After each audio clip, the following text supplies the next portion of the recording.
पर एमएसपी की कानून गारंटी और अन्य मांगों को लेकर किसानों ने 6 दिसंबर को दिल्ली कूच का ऐलान किया है। इसको लेकर हरियाणा पुलिस अलर्ट मोड में नजर आ रही है।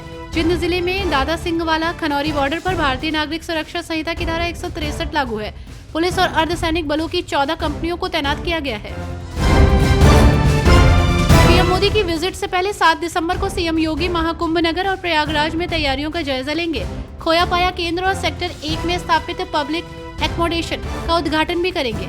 निर्धारित कार्यक्रम के अनुसार सीएम योगी 7 दिसंबर को अपनी विजिट के दौरान सर्किट हाउस में पीएम मोदी के कार्यक्रम को लेकर संगठन के पदाधिकारियों के साथ महत्वपूर्ण बैठक करेंगे। द्वारका कोर्ट ने संगठित अपराध मकोका के एक कथित मामले में आप विधायक नरेश बाल्यान से पूछताछ के लिए 10 दिन की हिरासत की मांग करने वाली पुलिस की याचिका खारिज कर दी। हालांकि अतिरिक्त सत्र न्यायाधीश वंदना जैन ने जांच अधिकारी को उचित अदालत के समक्ष उचित आवेदन प्रस्तुत करने की स्वतंत्रता प्रदान की। बीजेपी सांसद संबित पात्रा ने कहा कि हम बात करने जा रहे हैं उस खतरनाक त्रिकोण के बारे में जो भारत को अस्थिर करने की कोशिश कर रहा है। इस त्रिकोण में एक तरफ अमेरिका के जॉर्ज सोरोस हैं, अमेरिका की कुछ एजेंसियां हैं। त्रिकोण की दूसरी तरफ OCCRP नाम का एक बड़ा न्यूज पोर्टल है। त्रिकोण के आखिरी कोने में राहुल गांधी हैं। टीएमसी के लोकसभा सांसद कीर्ति आजाद ने बड़ा बयान देते हुए कहा, हर पार्टी की अपनी रणनीति होती है, लेकिन जमीनी स्तर पर हम एक हैं। हर पार्टी के अपने मुद्दे होते हैं। पिछले 5 साल से पश्चिम बंगाल सरकार को फंड नहीं दिया गया।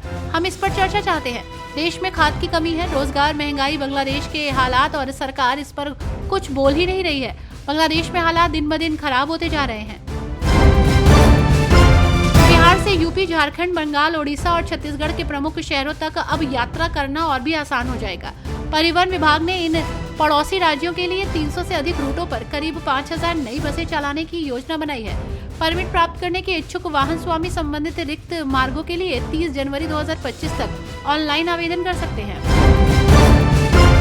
बिहार लोक सेवा आयोग की 70वीं संयुक्त प्रतियोगी परीक्षा का आयोजन 13 दिसंबर 2024 को किया जाना है। इस परीक्षा के लिए एडमिट कार्ड जल्द ही जारी किए जाएंगे और उम्मीदवार BPSC की आधिकारिक वेबसाइट से अपने एडमिट कार्ड डाउनलोड कर सकेंगे। कुछ परीक्षार्थियों द्वारा इस परीक्षा को पोस्टपोन करने की मांग की गई, लेकिन अभी तक आयोग ने कोई जवाब नहीं दिया है। उत्तर प्रदेश की विधानसभा का शीतकालीन सत्र 16 दिसंबर से शुरू हो रहा है। राजभवन की ओर से इस संबंध में अधिसूचना जारी की गई है।